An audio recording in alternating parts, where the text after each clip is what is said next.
and welcome back to the channel. This is my first long form video in a very long time. I'm so excited to be doing this again. I'm finally taking this channel seriously. Today we are going to talk about a reader's most dreaded experience, the reading slump.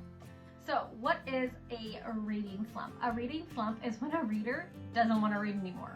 They may want to read, but there's something that's making them not read, and it really sucks. I was in a reading slump for a good long while. Most of my early 20s was spent in a reading slump. I still read, thankfully, but there was a few years in there where it was like really hard to read, and at the end of 2023 I finally started coming out of it, and I was so relieved. And 2024 is a great reading year, and this year has been an amazing reading year. But I'm feeling the tingles of the reading slump sneaking its way into my soul, and I don't like it. So I have been collecting tips and ideas and thinking back to how I got out of my years-long reading slump before and what worked and what didn't. And I have decided to put this video together. And if you're in a reading slump, I recommend watching it. You may find something, or if you're trying to prevent a reading slump like myself, there's stuff in here for you as well. So tip number one to getting out or preventing a reading slump is find out why you're in a reading slump. Are you in a stressful time in your life? Is there a lot of change going on? Is there a lot to do? Are you in a busy season?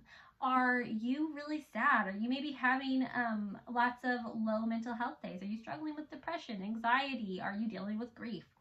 Are you just reeling from the last book you read? Are you in a book hangover? Are you burnt out on reading? Maybe you read too much or one too many of the same things in the same genre.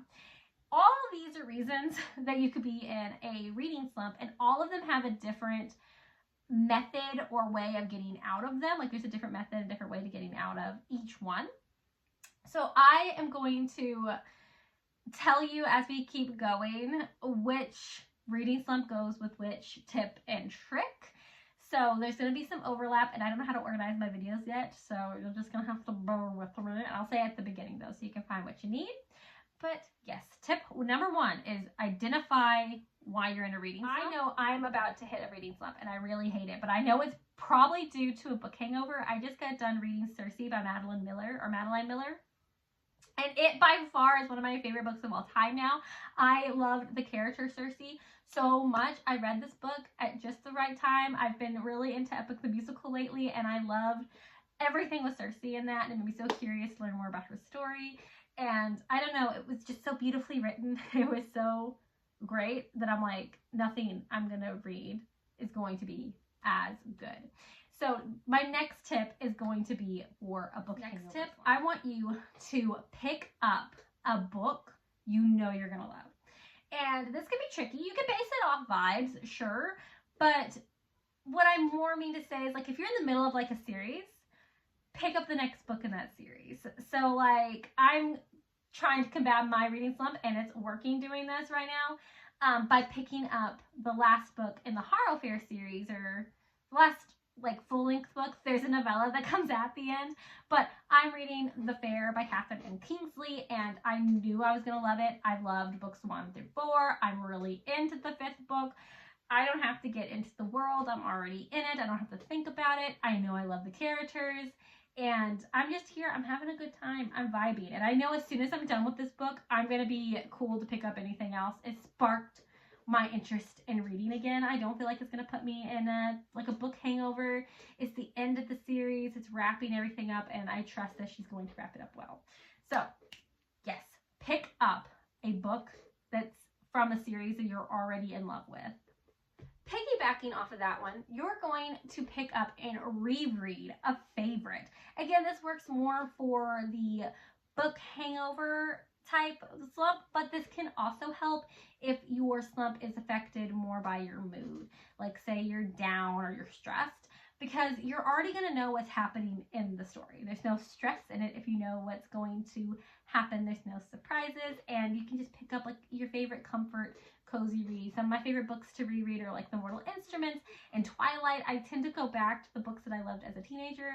Some of my other ones that I know that I'm going to be adding to my reread list are books like Butcher and Blackbird and Leather and Lark and Scythe and Sparrow, so they're in a Slump trilogy. And, you know, Legends and Lattes. Cersei is going to be a book I reread in the future. You can do the classics like your Hobbits and your Lord of the Rings. David Eddings is always a good one to reread. So just find a book you love so much and just reread it. I've reread Twilight several times. I've read the whole series twice, but Twilight I've read so many times. I've read Eclipse so many times. I highly, highly recommend rereading. The next tip. This one is more for if the slump is coming from stress or from a low mood, and that is be okay with not reading. I felt a lot of pressure when I was in my bigger reading slump to continue to read. I was going through so much change in my life though. There was so much stress with like the divorce and with trying to figure out how to be a single mom, how my child's going to react to this, to going to college, to having to move around, and it was a lot. And through it all, I just wasn't reading as much.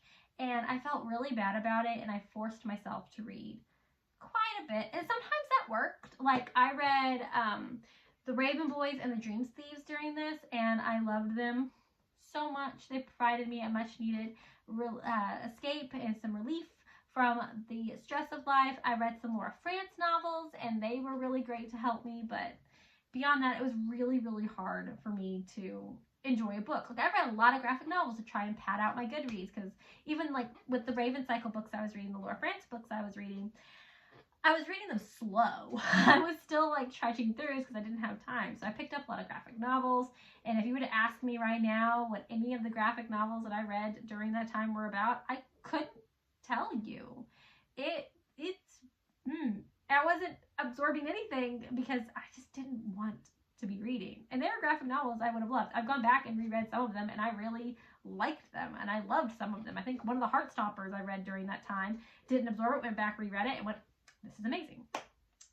So just be patient with yourself. If you are making reading another stressor, you're not gonna want to read. It's okay to take a break from your hobby. It really, really is.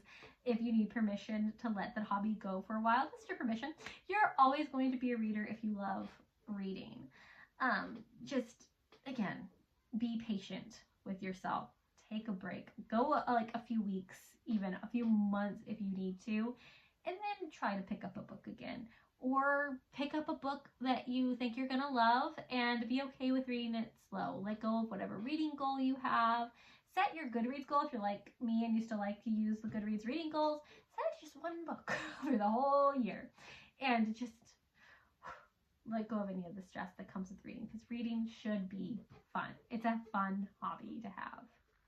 Another tip you can use when you're struggling with like stress and depression and, you know, low days and a reading slump, and this also works if you're kind of burnt out on reading, is switch up the format of which you're reading in.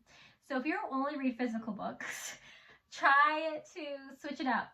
Switch it and, you know, read an ebook on your tablet or your Kindle or your phone. You can find them for free on Libby. You can find them for free on Hoopla. There's so many different apps that your library has that you can just download ebooks. To go along with that, audiobooks. There's audiobooks on those platforms. You can download an audiobook from there and just listen to it. You can really just, you know, shut off for a while and listen to a book. You can do chores while you listen to the book. You can drive. You can do school.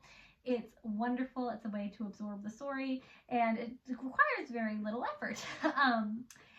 Another thing you can do is, if you have somebody who's willing to do it, you could have them read to you, and then you can also read to them. It's not changing the format so much as it is changing the way you're reading the book.